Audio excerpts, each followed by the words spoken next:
శుక్లాంబరధరం విష్ణుం శశివర్ణం చతుర్భుజం ప్రసన్నవదనం ధ్యాయేత్ సర్వవిఘ్నోపశాంతయే అని స్వామివారికి నమస్కారం చేసుకుని మన పోతన భాగవతంలో 3వ స్కందంలో ఉన్నాము. కపిల దేవహూతి సంవాదం పూర్తి చేసుకుని బ్రహ్మాండోత్పత్తిలోకి వెళ్ళాము. అయితే ఇందులో కపిల దేవహూతి సంవాదంలో వాసుదేవాది వ్యూహ చతుష్టయం అని మనము పోయిన వారం చూసుకున్నాము. దీని గురించి మూలంలో ఏమున్నది అని ఇవాళ చదువుకుందాం అనుకుంటూ వెళ్ళాం కాబట్టి మళ్ళీ వచ్చి కూర్చున్నాము. దీన్ని రెండిటికి మూల భాగవతం కోసము, పోతన భాగవతం కోసము రెండిటి కోసము ఇవాళ చదువుకుందాము. ఎందుకు అంటే ఇక్కడ మన వ్యాసుల వారు మన భాగవతంలో 3వ స్కందంలో 26వ అధ్యాయంలో చెప్తూ వచ్చారు. దానికి మన పోతన గారు ఇదే 3వ స్కందంలో 46వ ఘట్టంలో, తర్వాత కొంతవరకు 47వ ఘట్టంలో చెప్పింది కొంచెం అటు ఇటుగా ఉన్నది. కొంచెం క్లియర్‌గా ఉన్నట్టు అనిపించదు. కారణం ఏమి అంటే, పోతన గారి సమయానికి కొన్ని విషయాలు ఆల్రెడీ ప్రాచుర్యంలో ఉన్నాయి. ఆయనకు తెలిసిన విషయాలు కొన్ని ఉన్నాయి. వాటితోటి వ్యాస భాగవతంలో చెప్పిన విషయాలని రికన్సైల్ చేయడానికి ఆయన ట్రై చేశారు. ఆ రెండిటిని సమన్వయం చేస్తూ చెప్పడానికి ప్రయత్నం చేసినా గూడా అక్కడక్కడ వ్యాస భాగవతము పూర్తిగా ఆధ్యాత్మిక జ్ఞాన మార్గము.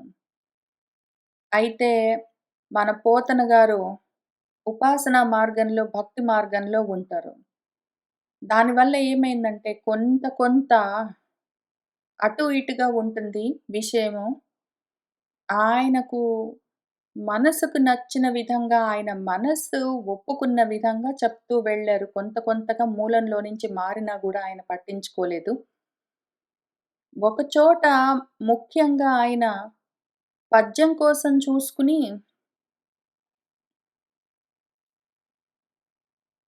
ఇక్కడ అహంకారం గురించి చెప్తూ ఉన్న సమయంలో కర్తృత్వ, కార్యత్వ, కరణత్వ అనలేదాయన. కర్తృత్వ, కార్యత్వ, కారణత్వ అన్నారు. ఎందుకంటే యతిప్రాసలకు కుదరాలి ఇక్కడ. ఎందుకంటే యతిప్రాసలకి ఇష్యూ వస్తుంది అని చూసుకుంటూ అక్కడ గురువు గావాలి. లఘువు కరణత్వం అని కకారం పెట్టుకుంటే లఘువు పనికిరాదనుకున్నారేమో. అని దీర్ఘం పెడితే బావుంటుందనుకున్నారేమో తెలీదు. పద్యం కోసమో, గ్రామర్ కోసమో, వ్యాకరణం కోసం చూసుకున్నారో ఏమో తెలీదు గానీ కారణత్వం అని రాశారు. కర్తృత్వం, కార్యత్వం, కరణత్వం అని అసలు మన మూలంలో ఉంటుంది. ఇట్లాంటివి కొన్ని మారిపోయాయి విషయాలు. అందుకని మనం యాక్చువల్‌గా మూలంలో నుంచే చూసుకుంటూ వెళ్దాము. ఇంకొక తేడా ఏంటంటే, ఇక్కడ మనం ఇప్పుడు చూసుకోబోయే మూలంలో వాసుదేవ వ్యూహ చతుష్టయం అన్న పేరు వాసుదేవ వ్యూహ చతుష్టయం అని, వాసుదేవాది వ్యూహ చతుష్టయం అని మన వ్యాసుల వారు నామకరణం చేయలేదు. ఆయన దాన్ని వ్యూహ చతుష్టయం అని ఏం పిలవలేదు. ఆయన అంతఃకరణ చతుష్టయం అనే అన్నారు. అయితే మన పోతన గారి సమయం దగ్గరకొచ్చేసరికి వాసుదేవాది వ్యూహ చతుష్టయం కూడా ఉండిండొచ్చు.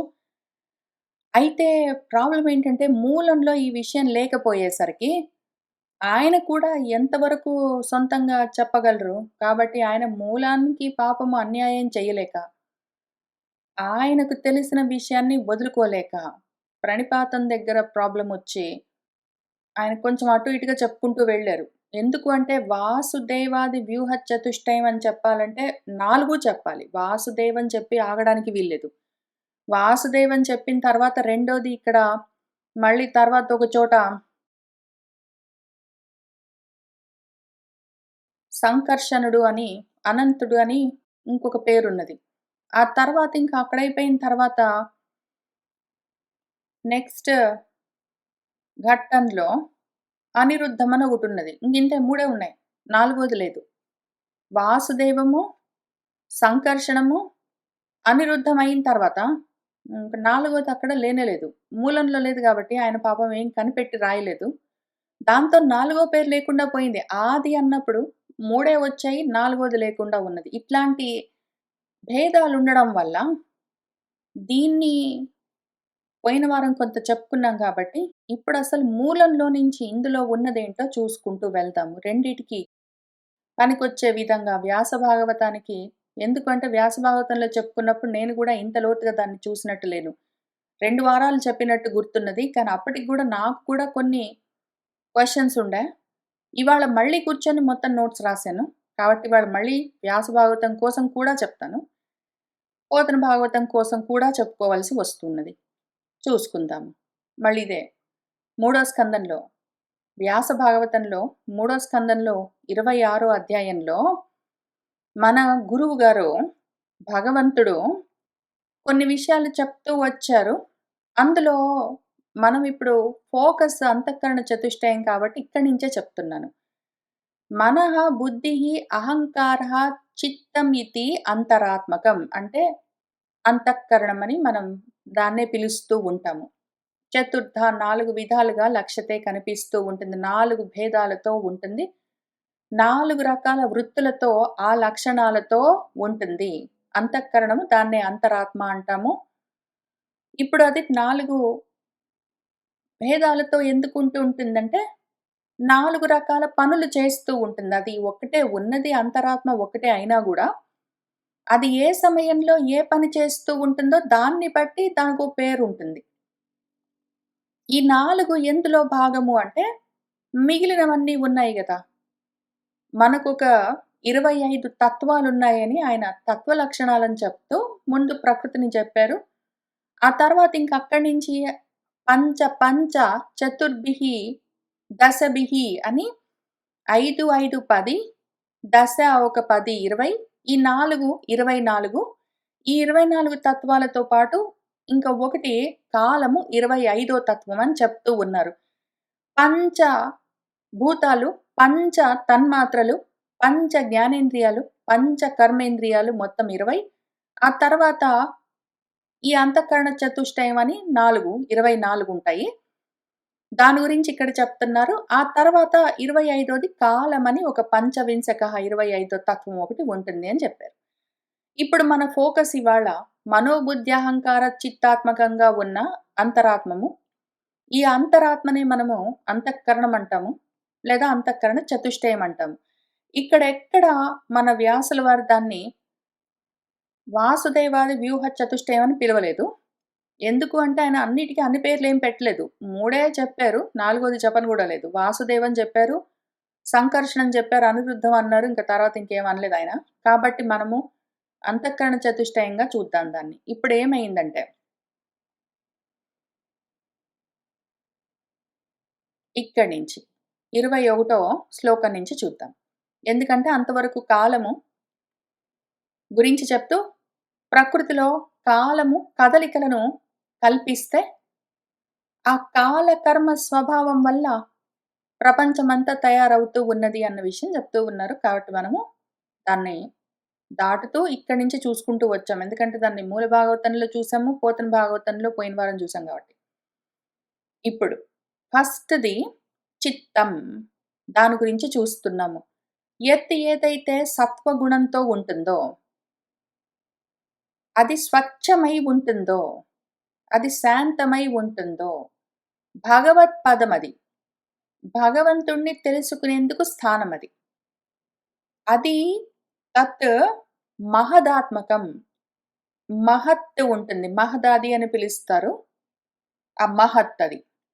మహత్తత్వం అయి ఉంటుంది. దాని స్వరూపము. దాన్ని చిత్తమని గూడా పిలుస్తారు. దాన్ని వాసుదేవం అని గూడా పిలుస్తారు. వాసుదేవం అన్న ఆఖ్య పేరుతో కూడా ఉంటుంది అని ఆహుహు అంటారు అన్నాడు. అంటారు అన్నాడు కాబట్టి వస్తుతంత్రం గాదు. ఇది పురుషతంత్రము. చూస్తూ ఉన్న వాళ్ళకది ఇన్ని రకాలుగా కనిపిస్తూ ఉంటుంది అని అర్థము.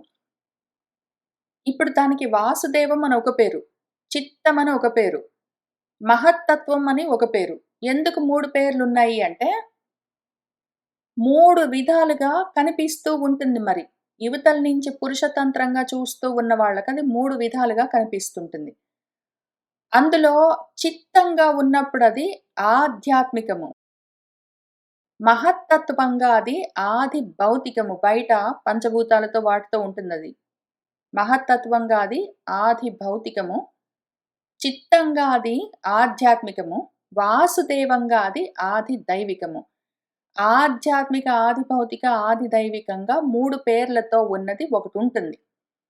ఎందుకు అంటే ఇక్కడి నుంచి 3 చెప్తారు. ఇక్కడి నుంచి 21 శ్లోకం దగ్గర నుంచి మొదలుపెట్టి ప్రపంచాన్ని సాకారంగా, సగుణంగా వర్ణిస్తూ ఉన్న సమయంలో 3 మూళ్ళుగా ఉంటుంది. అది త్రిపుటి అని పిలుస్తారు. ఈ త్రిపుటులనే మనము త్రిపురాలని పిలుస్తాము. ఎప్పుడైతే మొత్తం అంతా లయం అవ్వాలో, అన్నీ కలిసి ఏకమై, అద్వితీయమై, పరబ్రహ్మమై ఊరికినే నిర్గుణంగా, నిరాకారంగా ఉండడం జరగాలి అంటే ఈ త్రిపుటులన్నీ మళ్ళీ ఏకమవ్వవలసి ఉంటుంది.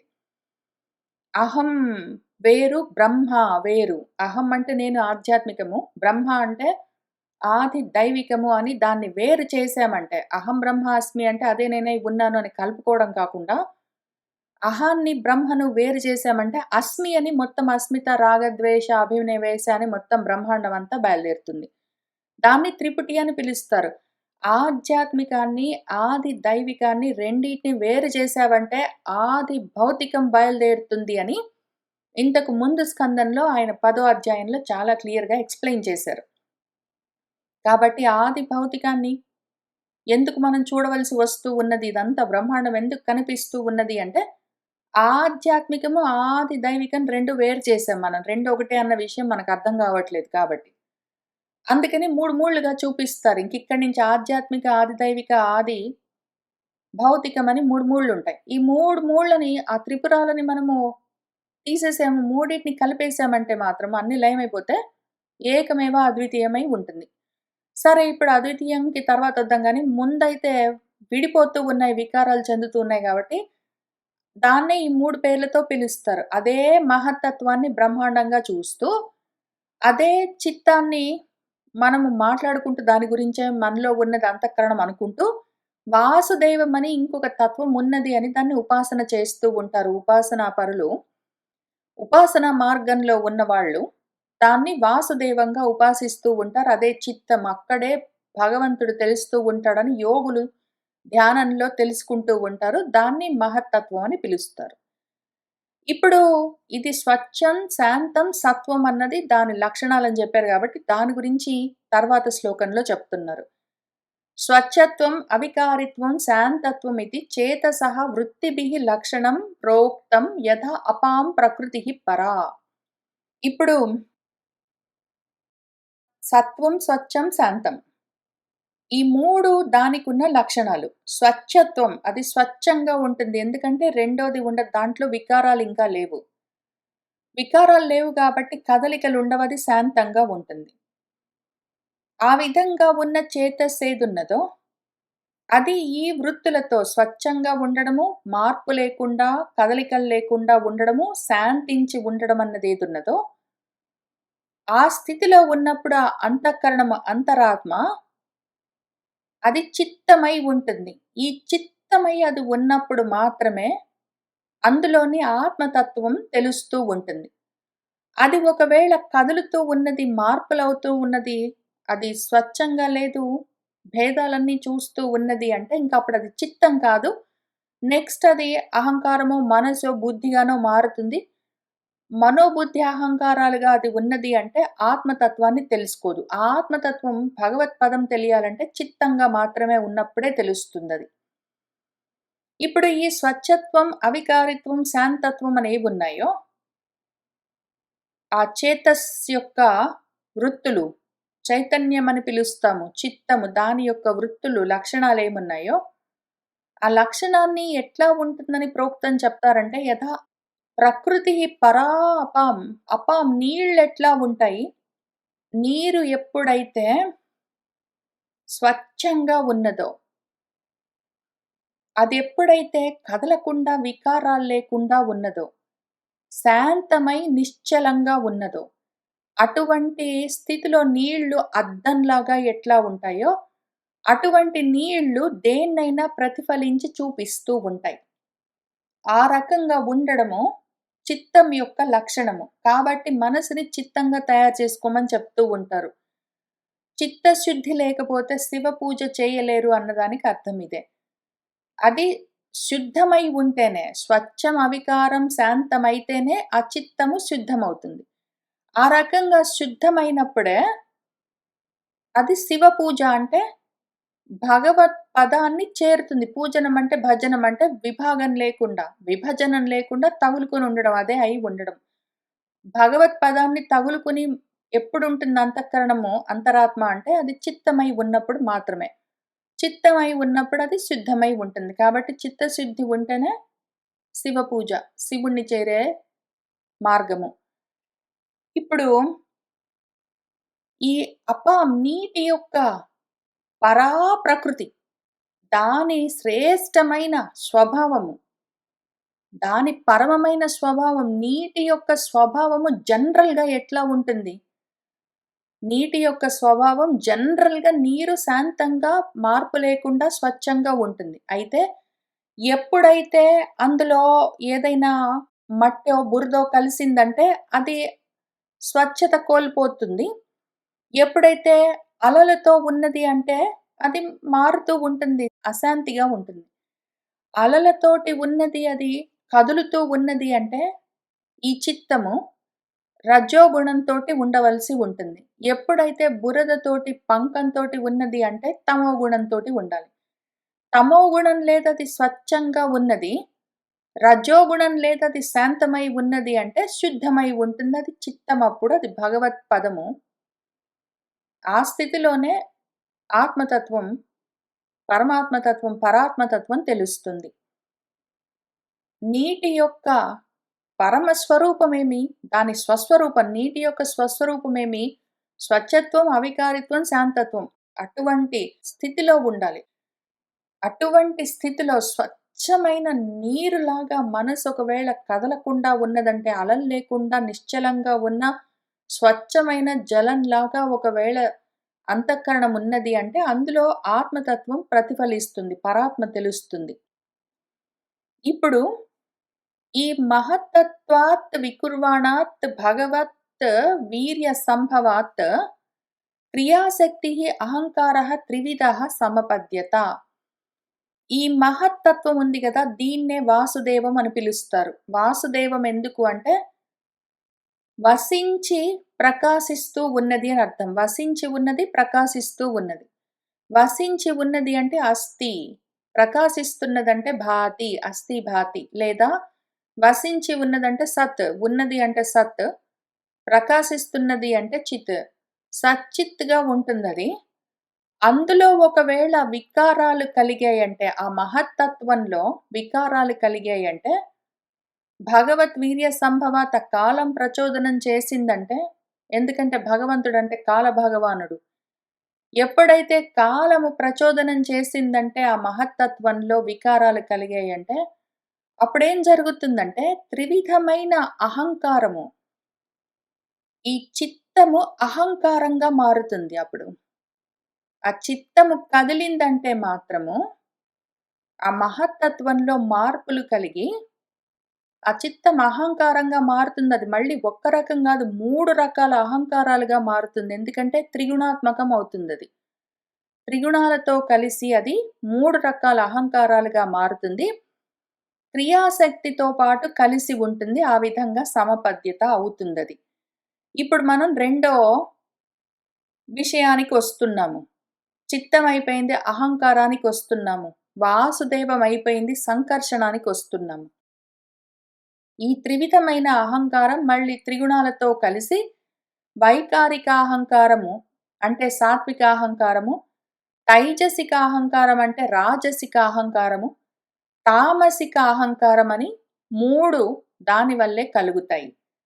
ఇప్పుడు ఈ తైజసిక, రాజసిక, తామసిక అహంకారాల వల్లే మనస్సు, ఇంద్రియాలు, పంచభూతాలు, మహాభూతాలంటే పంచమహాభూతాలు. ఇవన్నీ గూడా అక్కడి నుంచే వస్తాయి. వైకారిక, తైజసిక, తామసిక అహంకారాల వల్లే మనస్సు, ఇంద్రియాలు, పంచభూతాలొస్తాయి. మళ్ళీ ఇందులో కూడా సహస్రశిరసం సాక్షాత్ యం అనంతం ప్రచక్షతే సంకర్షణాఖ్యం పురుషం భూతేంద్రియ మనోమయం కర్తృత్వం, కరణత్వం చ కార్యత్వం చ ఇతి లక్షణం శాంతఘోర విమూఢత్వం ఇతి వా స్యాత్ అహంకృతేః. ఇప్పుడు ఆ అహంకారం లక్షణాలు చెప్తున్నారు. చిత్తం యొక్క లక్షణాలు ఇక్కడ చెప్పారు కాబట్టి 21 శ్లోకంలో చిత్తం యొక్క లక్షణాలు చెప్తూ వచ్చారు. సత్వం, శాంతం, స్వచ్ఛం అని.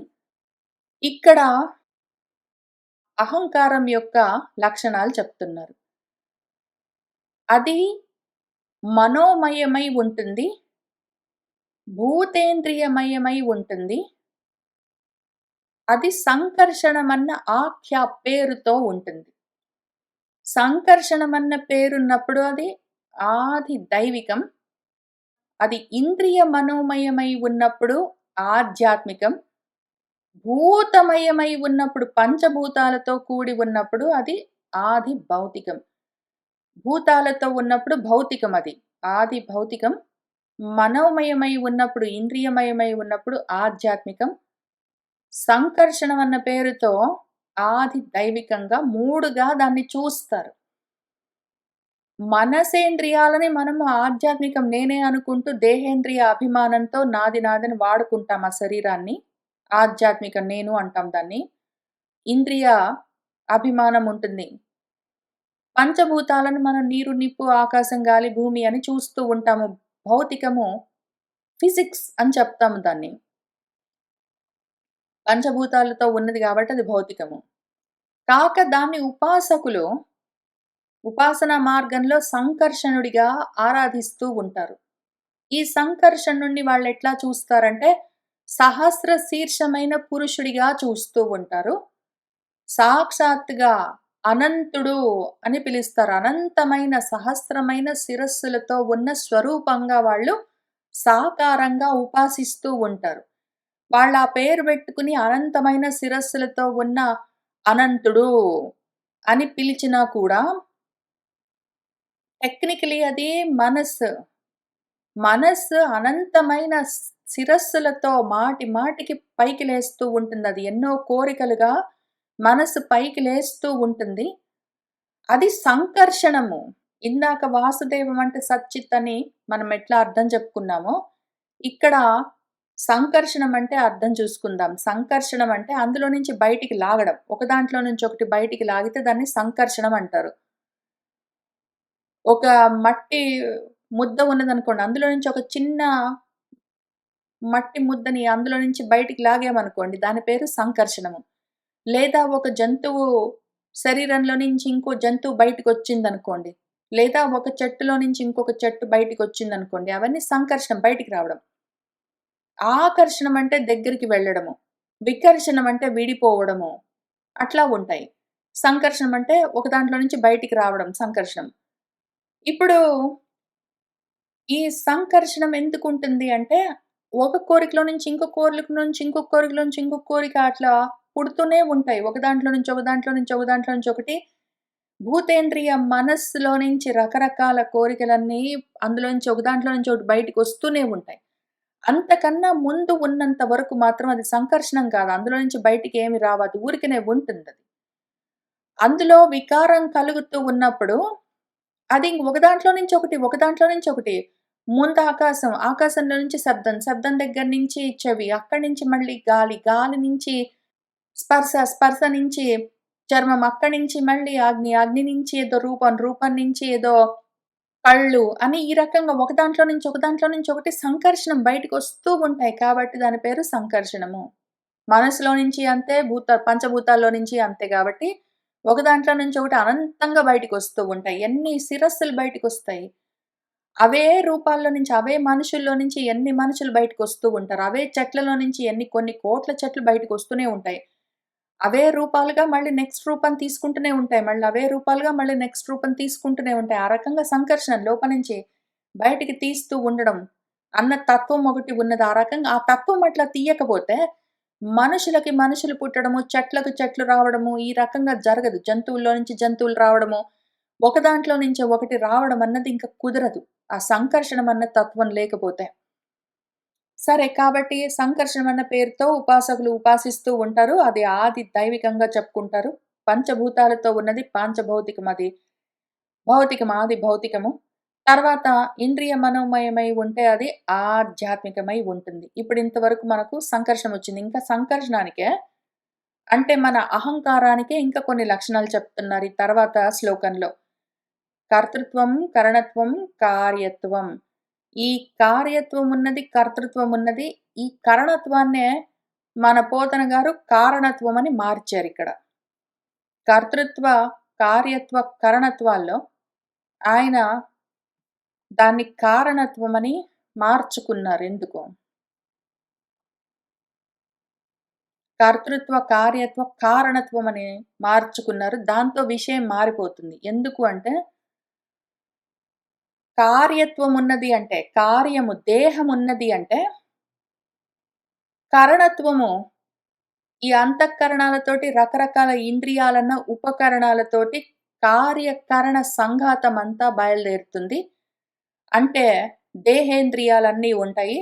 ఈ దేహేంద్రియాల వల్ల కర్తృత్వము కర్మలు చేస్తారు. శరీరం ఉన్నది, ఇంద్రియాలు పనిచేస్తున్నాయంటే ఏం చేస్తారు? కర్మలు చేసుకుంటూ కూర్చుంటారు.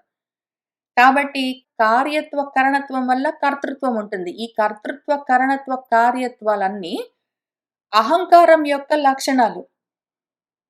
పైగా అహంకారం మళ్ళీ పాపము 3 గుణాలతో కూడి ఉంటుందని చెప్పుకున్నారు గాబట్టి, అహంకారము 3 విధాలుగా ఉంటుంది. 3 గుణాలతో కలిసి అని చెప్పారు గాబట్టి, ఇప్పుడు దానికి శాంతత్వ, ఘోరత్వ, మూఢత్వ అని 3 లక్షణాలు కూడా ఉంటాయి. కర్తృత్వ, కరణత్వ, కార్యత్వమే కాకుండా దానికి శాంతంగా ఉంటుందది. ఒకవేళ సత్వగుణంతో అహంకారం కూడి ఉంటే శాంతిగుంటుందది. ఆ అహంకారానికి ఒకవేళ రజోగుణం కలిసింది అంటే అది ఘోరంగా ఉంటుంది. ఏవో కర్మలు చేసుకుంటూ కదులుతుంటుంది. అదే అహంకారానికి తమోగుణం కలిసింది అంటే, తమోగుణం పైకొచ్చుంటే అహంకారం ఉన్న సమయంలో తమోగుణం పైకొచ్చున్నది అంటే వాడికి మూర్ఖత్వం ఎక్కువుంటుంది. అజ్ఞానం, అవిద్య ఎక్కువుంటాయి. మొండితనం అవన్నీ. ఒకవేళ వాడి అహంకారంలో రజోగుణం బాగా పైకొచ్చున్నది అంటే వాడేవో ఓహో! కర్మలు చేసుకుంటూ విజన్ అండి, యాంబిషన్ అండి అనుకుంటూ తిరుగుతుంటాడు. నా బకెట్ లిస్ట్ అండి, నా టు డూ లిస్ట్, నా గోల్, నా ఎయిమ్ అనుకుంటూ తిరుగుతాడు. ఘోరంగా వాడిని, వాడి చుట్టుపక్కల వాళ్ళందరిని హింసించుకుంటూ, కర్మలు చేస్తూ. వాడి అహంకారంలో ఎప్పుడైతే సత్వం బాగా పైకొచ్చున్నది అంటే, వాడు శాంతంగా చప్పుడు చేయకుండా కూర్చుంటాడు. ఇవి అహంకారం యొక్క లక్షణాలు. దీన్నే ఈ అహంకారాన్నే ఆది భౌతికంగా పంచభూతాత్మకమైన ప్రపంచంగా చూస్తూ ఇంకా సంఘాతం అదంతా. లేదా ఇటు సైడు ఆధ్యాత్మికంగా మనస్సు, ఇంద్రియాలు, దేహం మొదలైన రాశిగా ఉంటుంది. అదే మన అహంకారం యొక్క లక్షణము. ఆ తర్వాత ఇదే అహంకారము మనస్సుగా మారుతుంది. మనస్తత్వంగా. అదెప్పుడు మనస్తత్వంగా మారుతుంది అంటే, ఈ అహంకారం 3 రకాలుగా ఉంటుంది గదా! అందులో వైకారిక అహంకారము అంటే సాత్విక అహంకారంలో ఒకవేళ మార్పులు జరిగితే ఏం జరుగుతుంది? లేదా రాజసిక అహంకారంలో మార్పులు జరిగితే ఏం జరుగుతుంది? లేదా తామసిక అహంకారంలో మార్పులు జరిగితే ఏం జరుగుతుంది అని 3 ఉంటాయి ఇందులో. ఆ అహంకారం మళ్ళీ 3 రకాలుగా దాని గుణాన్ని బట్టి మారుతూ ఉంటుంది. ముందిప్పుడు సాత్విక అహంకారంలోని మార్పులను చూద్దాము. వైకారికాత్ వికుర్వాణాత్ మనస్తత్వమజాయత. ఒకవేళ అహంకారము ఏ అహంకారం మళ్ళీ అందులో వైకారిక అహంకారం అంటే సాత్విక అహంకారంలో మార్పులు కలిగితే అప్పుడు మనస్తత్వము, మనస్సన్న తత్వం ఒకటి తయారవుతుంది. అహంకార తత్వం అయిపోయింది గదా! ఇప్పుడు మనస్సన్న తత్వం ఒకటి తయారవుతుంది. ఇప్పుడు ఈ మనస్సు ఉన్న లక్షణాలేమి అంటే సంకల్పము, వికల్పము. అదేంటో సంకల్పిస్తుంటుంది, వికల్పిస్తుంటుంది. ఒకటి ఆలోచించుకుంటుంది, అది మళ్ళీ వేరే రకంగా ఆలోచించుకుంటుంటుంది, మళ్ళీ ఆలోచించుకుంటుంది, వేరే రకంగా ఆలోచించుకుంటుంది, అవుననుకుంటుంది, కాదనుకుంటుంది, ఏంటో చేస్తుంటున్నది. సంకల్ప వికల్పాలతో ఉంటుంది మనసు. దాని లక్షణమది. ఒకవేళ అదే అంతఃకరణము, అదే అంతరాత్మ ఇదా, అదా, ఇదా, అదా, ఇదా, అదా అని ఎప్పుడూ ఆలోచిస్తూ ఉన్నది అంటే, ఆలోచన అంటే జ్ఞానంతోటి గాదు. ఇది చేద్దామా? అది చేద్దామా? ఇక్కడికి చేద్దామా? అరటిపండు తిందామా? స్ట్రాబెర్రీస్ తిందామా? పిజ్జా తిందామా? అక్కడికెళ్దామా? ఇంట్లో కూర్చుందామా? చదువుకుందామా? పడుకుందామా? ఏదో పడుకుందాం అనిపిస్తుంది. కానీ ఏంటో బోర్ కొడుతుంది. టీవీ చూద్దామంటే అందులో ఏమీ లేవని ఇంక ఈ రకమైన ఆలోచనలన్నీ దేనికుంటాయో, ఎప్పుడుంటాయో అప్పుడు ఆ సమయంలో ఆ అంతఃకరణాన్ని మనసు అని పిలుస్తాం. ఉన్నదొకటే పాపం. అది ఆ సమయంలో చేసే వృత్తులను బట్టి దానికి రకరకాల పేర్లుంటాయి. ఈ సంకల్ప వికల్పాల వల్లే కామము, కోరిక కలుగుతుంది. పిజ్జా తిందామా? ఏదో బర్గర్ తిందామా అంటే తిందాము అన్న కోరికొకటి. దానివల్ల కర్మలు బయలుదేరుతాయి. ఎంతసేపు తిండెందుకు చెప్తున్నా అంటే ఏదో ఒకటి చెప్తున్నాను. టెక్నికల్లీ సంకల్ప వికల్పాలు తన పనులు. మెడిసిన్ చదువుకుందామా? ఐటీ చేద్దామా? ఐటీ చదువుకుంటే చాలా ఎక్కువ డబ్బులొస్తాయా? మెడిసిన్ చదువుకుంటే చాలా ఎక్కువ డబ్బులొస్తాయా? అంటే మెడిసిన్‌లో చాలా ఎక్కువ రోజులు చదువుకోవాలా? ఐటీ అయితే తొందరగా సర్టిఫికేషన్స్ ఒస్తాయా? అని చూసుకొని అది ఏంటో కోరికలతోటి ఉంటూ ఉంటుంది. ఇప్పుడు ఈ మనస్తత్వం వచ్చింది గదా! మనస్సన్న మూడో విషయము. అదే అంతరాత్మ. అది ఇంకొక రకంగా మారితే అది మనసుగా మారుతుందని చూసుకున్నాం గదా!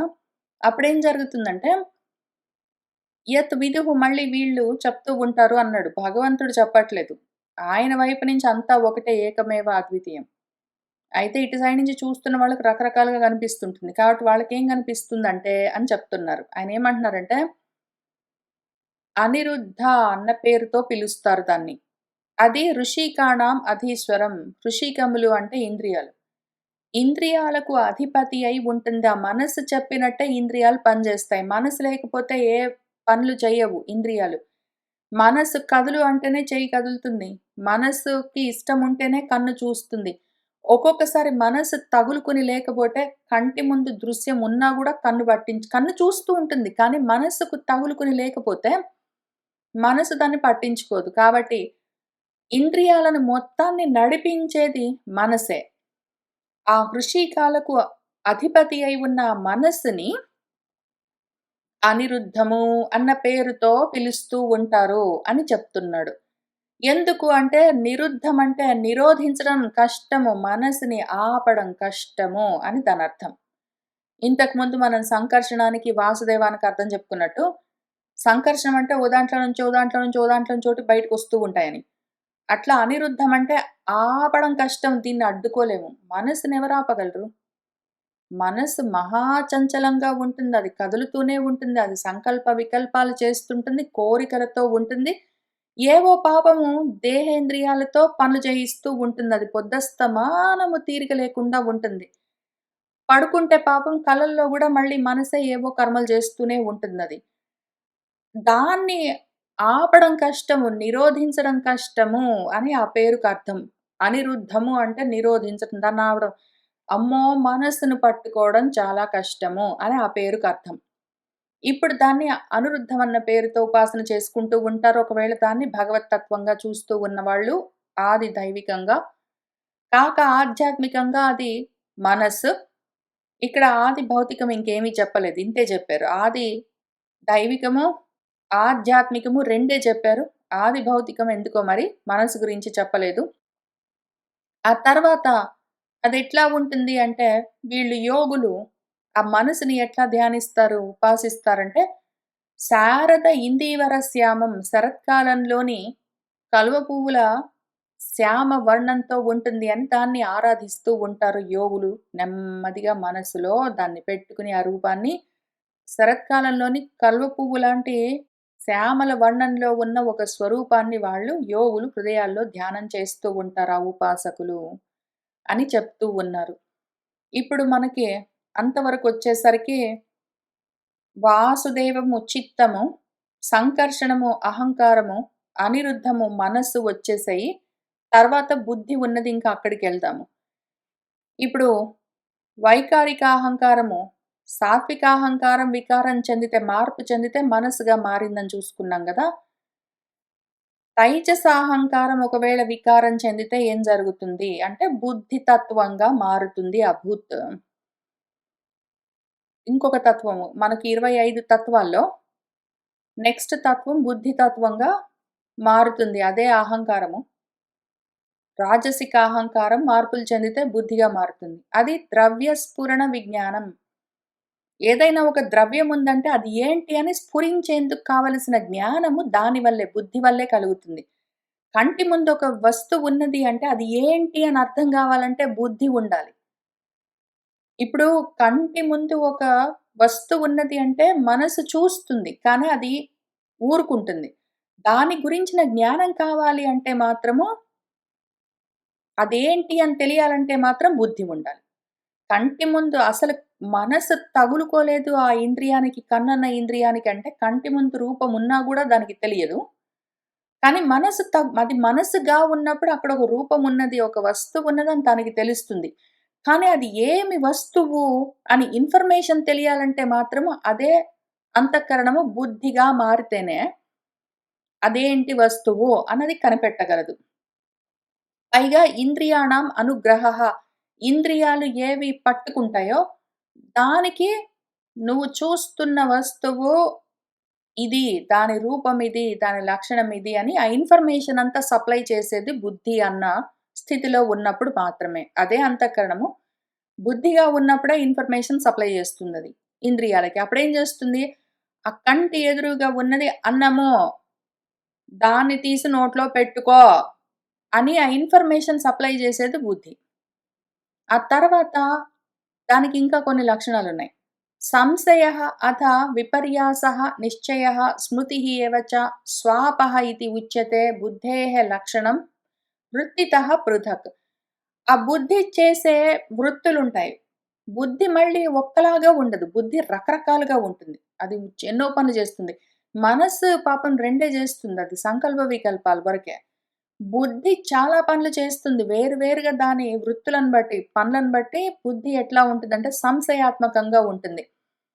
సంశయాత్మకం అంటే ఏదైనా కంటి ముందు ఒక వస్తువు ఉన్నది అంటే, అది ఏంటి అని స్ఫురించాలి. ఆ జ్ఞానం కావాలంటే బుద్ధి ఉండాలి. కానీ ఒక్కొక్కసారి ఆ బుద్ధి ఏం చేస్తుందంటే సంశయం. ఆ చూస్తున్నదేంటో దానికి సరిగ్గా అర్థం గాదు. చూస్తున్నది ఇది చెట్టేనంటావా? అది రాయా ఏమైనా? అక్కడ పామున్నదంటావా? అది తాడా? అది నీటి చారికా?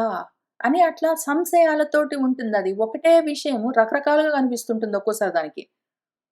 అట్లానే ఒక్కొక్కసారి ఒకటే విషయం వింటే దానికి రకరకాలుగా వినిపిస్తుంటుంది. లేదా విపర్యాసము. ఒకటి ఉంటే దానికి వేరుగా అపోజిట్‌గా కనిపిస్తుంది. సంశయమైతే వాడు అక్కడేదో తాడు పడుంటే అది తాడా? పామా? నీళ్ళలాగా కనిపిస్తుందా? కదులుతుందా? కదిలట్లేదా? అని ఆ రకంగా వాడు చూస్తూ ఉంటాడు. కన్ను పాపం చూస్తుంటుంది. దానికి జడ పదార్థం కన్ను. ఊరికనే అది తెరుచుకొని ఉన్నది చూసే లక్షణం ఉన్నది అంటే అది ఎదురుగా ఏదైనా ఉంటే చూస్తుంది. అయితే బుద్ధి ఇది అదేనా? ఇది వేరేదా? అని అది రకరకాలుగా ఆలోచించినప్పుడు అది సంశయాత్మకంగా ఉంటుంది బుద్ధి. ఎప్పుడైతే ఒకటి ఉంటే దానికి కరెక్ట్‌గా అపోజిట్‌గా కనిపిస్తుందనుకోండి. అక్కడ తాడుంటే దానికి పాములాగా కనిపించిందనుకోండి. అది విపర్యాసము. లేదా ఉన్నది ఉన్నట్టు తాడుని చూస్తే ఇది తాడు అని దానికి వెంటనే ఉన్నది ఉన్నట్టు తెలిసిందనుకోండి. అప్పుడది నిశ్చయాత్మకమైన బుద్ధి. ఉన్నది ఉన్నట్టు తెలుసుకుంటే అది నిశ్చయాత్మకమైన బుద్ధి. ఒకటుంటే ఒకటి అర్థమైతూ ఉంటే అది విపర్యాసమైన బుద్ధి. ఒకటి ఉంటే అది రకరకాలుగా కనిపిస్తుంటే అది సంశయాత్మకమైన బుద్ధి. ఇన్ని రకాలుగా కాకుండా, ఇంతే కాకుండా తర్వాత స్మృతి అని ఒకటుంటుంది. జ్ఞాపకం. గుర్తు చేసుకోవడం, గుర్తు పెట్టుకోవడం అన్నది గూడా బుద్ధి లక్షణం. మనసుకి సంబంధం లేదు దానికి. మనసుకి సంబంధం లేదు. మనసు గుర్తుపెట్టుకోవాలన్న లక్షణం దానికి లేదు. కానీ బుద్ధికి గుర్తుపెట్టుకోవాలన్న లక్షణం పని ఒకటుంటుంది వృత్తి. శ్వాపహ మర్చిపోవడం గూడా, మతిమరుపు గూడా బుద్ధి లక్షణం. గుర్తుపెట్టుకోవడం కూడా బుద్ధి లక్షణమే. మర్చిపోవడం కూడా బుద్ధి లక్షణమే. లేదా స్మృతి అంటే మేల్కోవడం కూడా బుద్ధి వల్లే. స్వాపనము నిద్రపోవడం కూడా బుద్ధి వల్లే. నిద్రపోయినా బుద్ధి వల్లే. మేల్కున్నా బుద్ధి వల్లే. గుర్తుపెట్టుకున్నా దాని వల్లే. మర్చిపోయినా దాని వల్లే.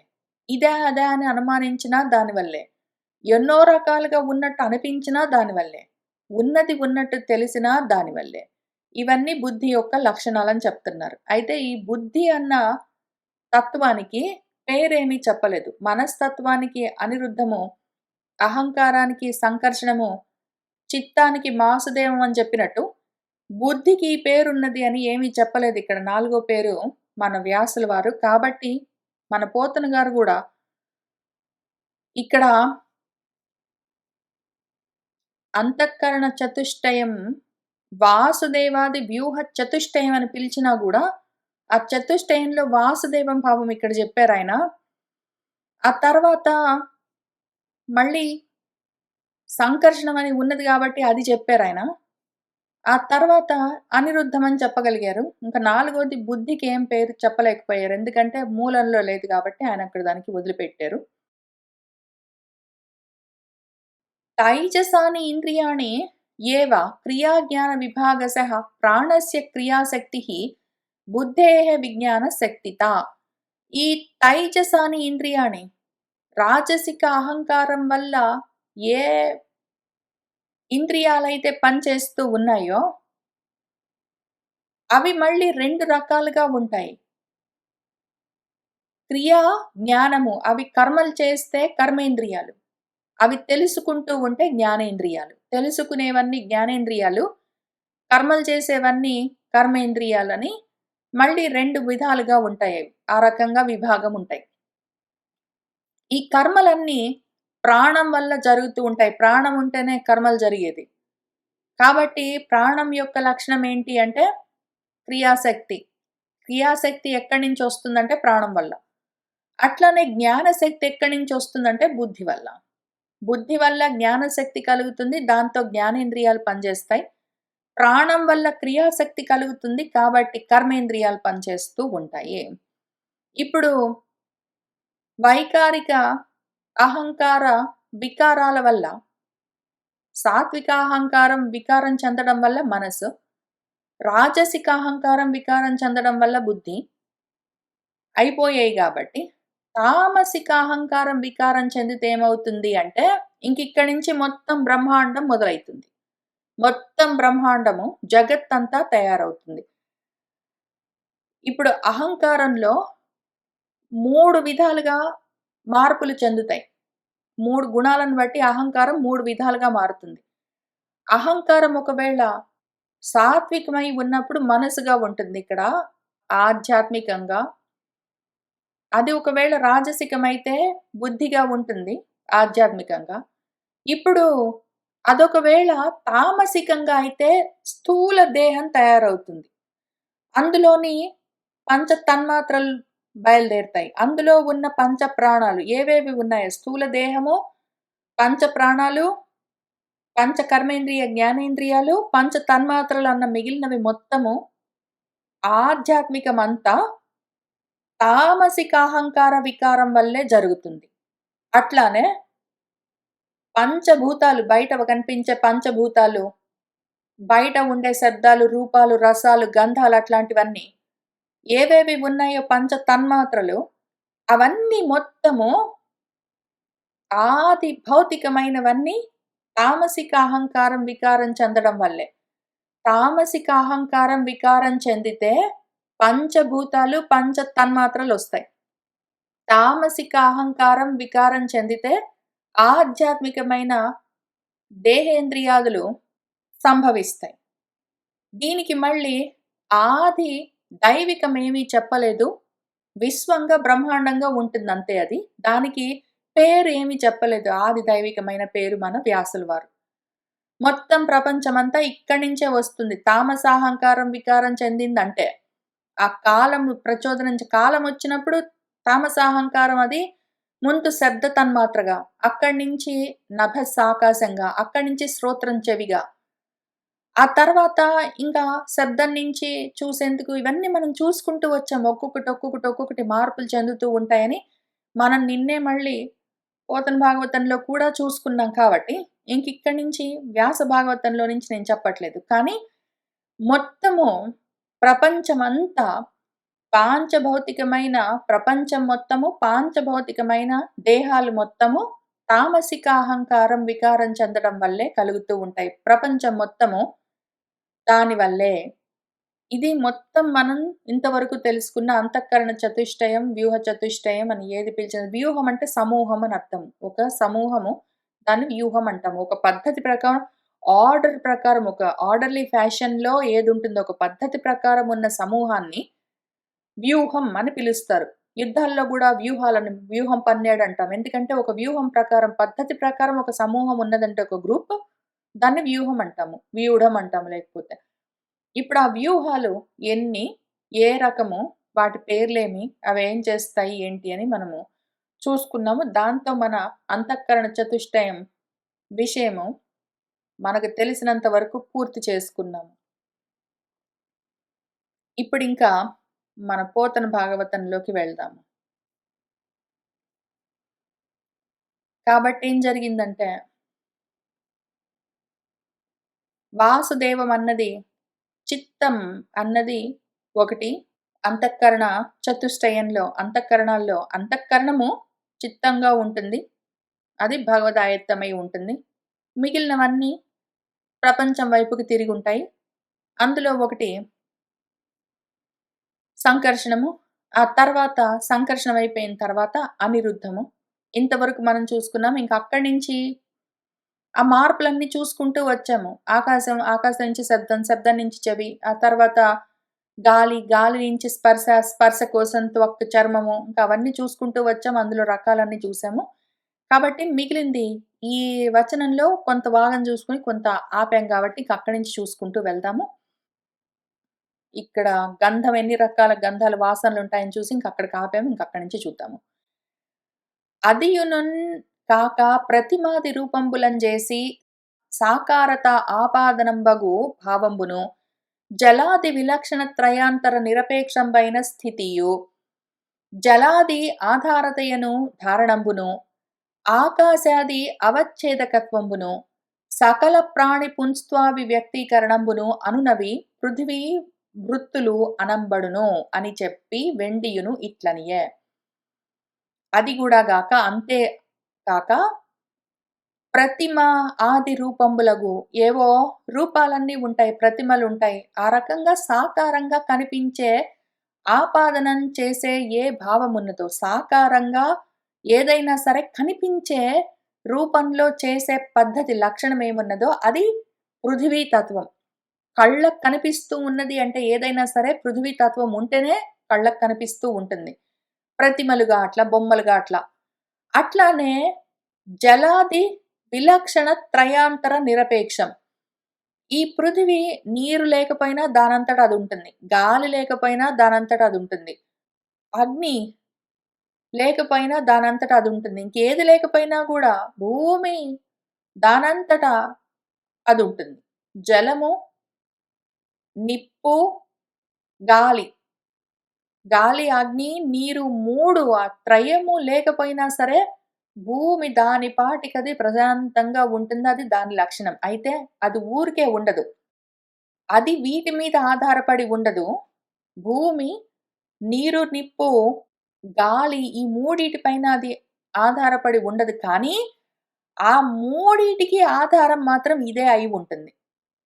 నీటికైనా సరే, గాలికైనా సరే, అగ్నికైనా సరే భూమే ఆధారం. చెక్క లేకపోతే ఏదైనా కాగితమో ఏదో ఒకటి లేకపోతే అగ్ని ఉండలేదు. కుండో అట్లాంటిదేదైనా లేకపోతే, భూమి లేకపోతే నీరుండలేదు. గాలి లేకపోతే, భూమి లేకపోతే గాలి ఉండలేదు. గాలికైనా, నీటికైనా, అగ్నికైనా భూమి కావాలి గానీ, భూమికి ఈ మూడిటితో సంబంధం లేదు. అది లేకపోయినా గూడా ప్రశాంతంగా ఉంటుంది. ఈ మూడిటికి అది ఆధారమై ఉంటుంది. ఈ మూడిటి పైన అది ఆధారపడి ఉండదు.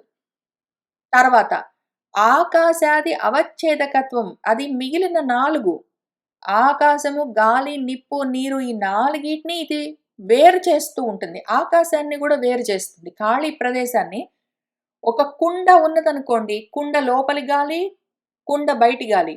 కుండ లోపల ఖాళీ, కుండ బయట ఖాళీ. కుండ లోపల నీరు, కుండ బయట నీరు. కుండ లోపల అగ్ని, కుండ బయట అగ్ని అని ఈ రకంగా భూమి ఒక్కటి ఉన్నది అంటే మిగిలిన 4గిటిని వేరు చేస్తుంటుంది. దానికంత శక్తి ఉంటుంది.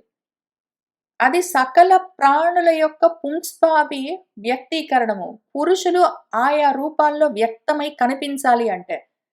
ఈ రూపాలుగా ఏ ప్రాణులైనా సరే కనిపించాలంటే అన్నతత్వం వల్లే. అన్నం ఉంటేనే అన్నంతోటే శరీరాలు తయారవుతాయి. కనిపించాలి అంటే ఏవైనా సరే రూపాలుగా అన్నం ఉండాలి. అన్నం అంటే భూతత్వం.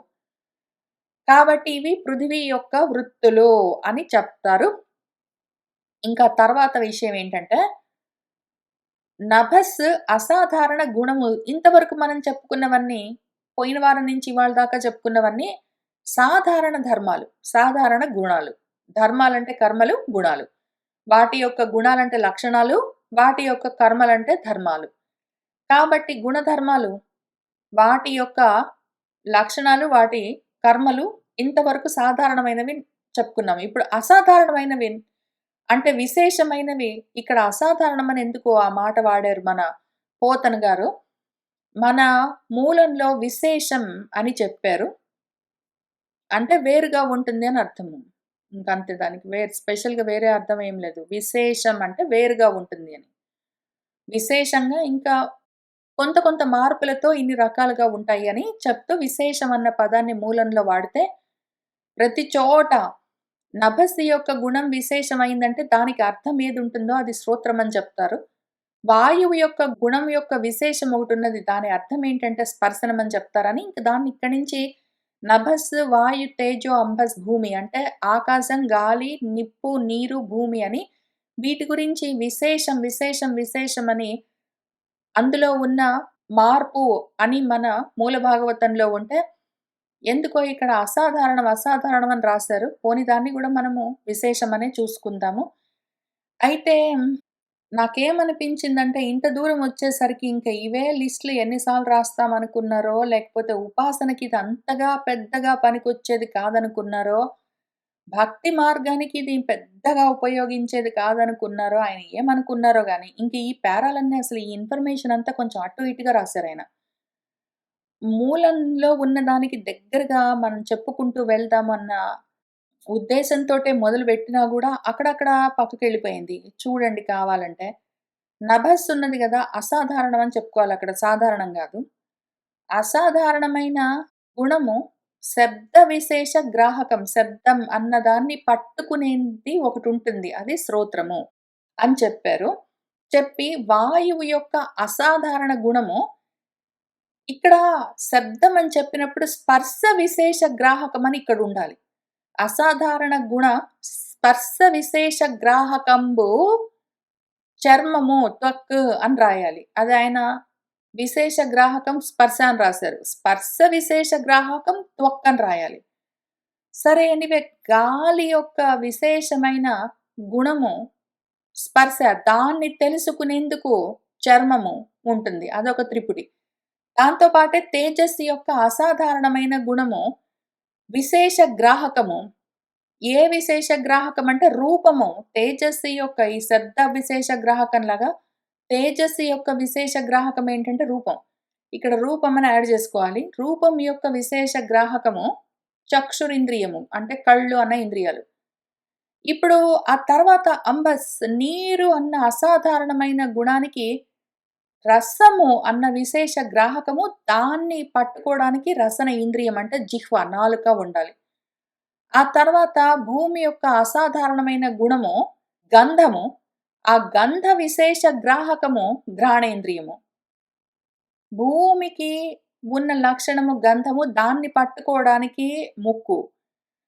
నీటి యొక్క విశేషము రుచి, దాన్ని తెలుసుకోవడానికి నాలుక. అగ్నికి విశేషము రూపము, దాన్ని తెలుసుకోవడానికి కన్నులు. గాలికి విశేషము స్పర్శ, అది తెలుసుకోవడానికి చర్మము. ఆకాశానికి విశేషము శబ్దము, దాన్ని తెలుసుకోవడానికి చెవులు అని ఇవుంటాయి. కాక ఆకాశాది గుణంబులగుచు శబ్దాది కార్యంబులగు వాయువాదులందు కారణాన్వయంబునన్నింటికిని పృథివీ సంబంధంబు కలుగుటం చేసి భూమియందు శబ్ద స్పర్శ రూప రస గంధంబులు కలుగుట మహదాది పృథివీ అంతంబులగు ఈ 7 తత్వంబులు పరస్పర మిళితంబులై భోగాయతనంబగు పురుషునిన్ కల్పింప అసమర్థంబులై. ఇక్కడ ఆ పోయింది. ఉన్నన్ చూసి కాలాదృష్ట సత్వాదులను గూడి జగత్కారణుండును, త్రైగుణ్య విశిష్టుండును, అశేష నియామకుండును, నిరంజనాకారుండును అగు సర్వేశ్వరుండు అందు ప్రవేశించును. ఇప్పుడు ఆకాశము మొదలైనవన్నీ పంచభూతాలుంటాయి. వాటి యొక్క గుణాలు శబ్దము మొదలైనవన్నీ కార్యాలుగా ఉంటాయి. ఆకాశము, గాలి, నిప్పు, నీరు, భూమి అన్న కారణాలకు శబ్దము, రూపము, రసము, గంధము, స్పర్శ అన్న కార్యాలుంటాయి. ఇప్పుడు ఈ కారణాలు పైన ఉన్న వాటిని అన్వయించుకుంటూ కింది వాటికి కలుపుకుంటూ చెప్పుకోవాలి. ఆకాశానికి శబ్దమన్న గుణముంటుంది. దాని కింద ఉన్న వాయువుకు దాని సొంత గుణము స్పర్శ ఉంటుంది. అయితే దాని పైన కారణము ఆకాశము. దానికున్న గుణము శబ్దము. దాన్ని గూడా గాలికి అన్వయం చేసుకోవాలి. అప్పుడు వాయువుకు దాని సొంత గుణము స్పర్శ, దాని పైన గుణము శబ్దము 2 ఉంటాయి. అట్లానే ఇంక చివరి దాకా వచ్చేసరికి పృథివికి, భూమి దాకా వచ్చేసరికి ఆకాశం యొక్క శబ్దము, గాలి యొక్క స్పర్శ, అగ్ని యొక్క రూపము, నీటి యొక్క రుచి, ఈ సొంతంగా భూమిది దాని సొంత లక్షణము గంధము. మొత్తం 5 దానికుంటాయి. ఇప్పుడు ఉన్నాయి గాని ప్రాబ్లమ్ ఏంటంటే, ఇన్ని ఉండి గూడా ఆ మహదాది పృథివీ పర్యంతము. మహత్ అని చెప్పుకున్నాం గదా! ఎక్కడ చెప్పుకున్నాము? ఎప్పుడో చెప్పుకున్నాము. మన వాసుదేవాఖ్యం అని మొదలుపెట్టినప్పుడు చెప్పుకున్నాము.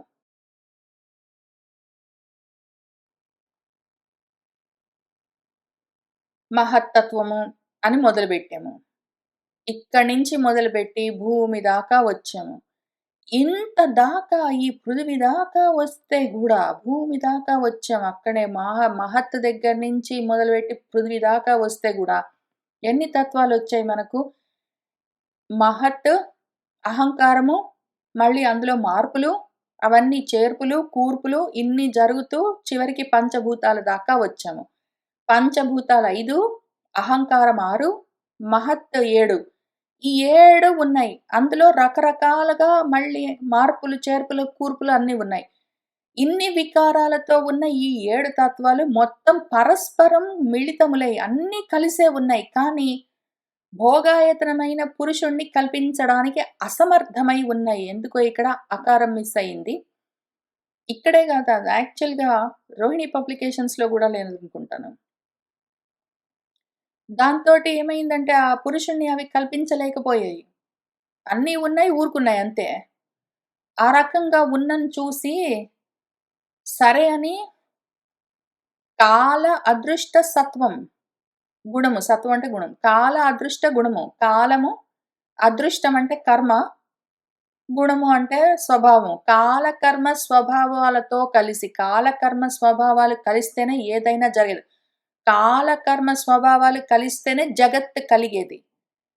ఇప్పుడు ఇన్ని ఉన్నాయి తత్వాలన్నీ కలిసే ఉన్నాయి కానీ, కలిసి పని చేయడానికి వాటికి అవకాశం లేకపోయేసరికి, అసమర్థమై ఉండేసరికి, వాటికి చెయ్యరాకపోయేసరికి, ఆ జగత్ కారణమైన వాడు, ఆ త్రిగుణాలకి వేరుగా ఉన్నవాడు, అశేషాన్ని అంతటిని నియమించేవాడు, నిరంజనుడు దేనికి తగులుకోకుండా ఉండేవాడు, నిరాకారుడు ఏ ఆకారము లేనివాడు, ఆ సర్వేశ్వరుడు అందులో ప్రవేశిస్తాడు.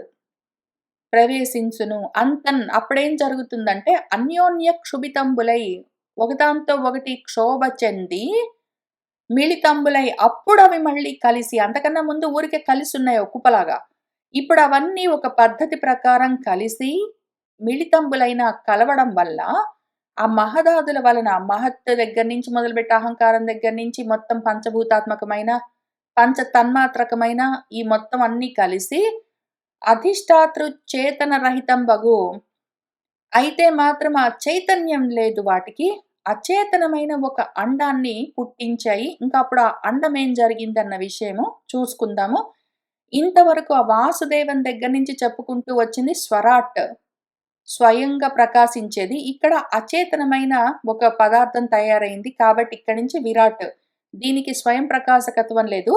కానీ విశేషంగా అది రకరకాలుగా మాత్రం మార్పులు చెందగలదు. వికారాలతో ఉంటుంది కాబట్టి అది విరాట్. పైగా అది స్వయంగా ప్రకాశించదు. అచేతనం కాబట్టి విరాట్. విరాట్‌నే విశ్వం అని పిలుస్తాము. విశ్వం అంటే ఆది భౌతికము.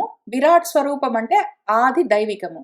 ఆది దైవికంగా విరాట్ స్వరూపం అని పిలుస్తాము. ఆది భౌతికంగా విశ్వం అని పిలుస్తాము.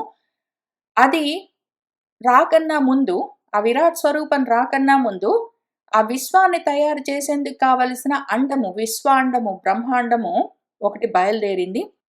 ఈ మొత్తం అన్నీ కలిసి ఒక అండాన్ని పుట్టించాయి. ఇవాల్టికి ఇక్కడికి ఆపుదాము. ఇంకప్పుడు ఆ స్వరాట్ నుంచి ఇంత దూరం వచ్చాము. ఇక్కడి నుంచి విరాట్‌గా మనం ఎట్లా మారుతూ వెళ్తామని తత్వాలన్నీ మొత్తం చూసుకుంటూ వెళ్దాము. సర్వం శ్రీకృష్ణ పరబ్రహ్మ పాదారవిందార్పణమస్తు.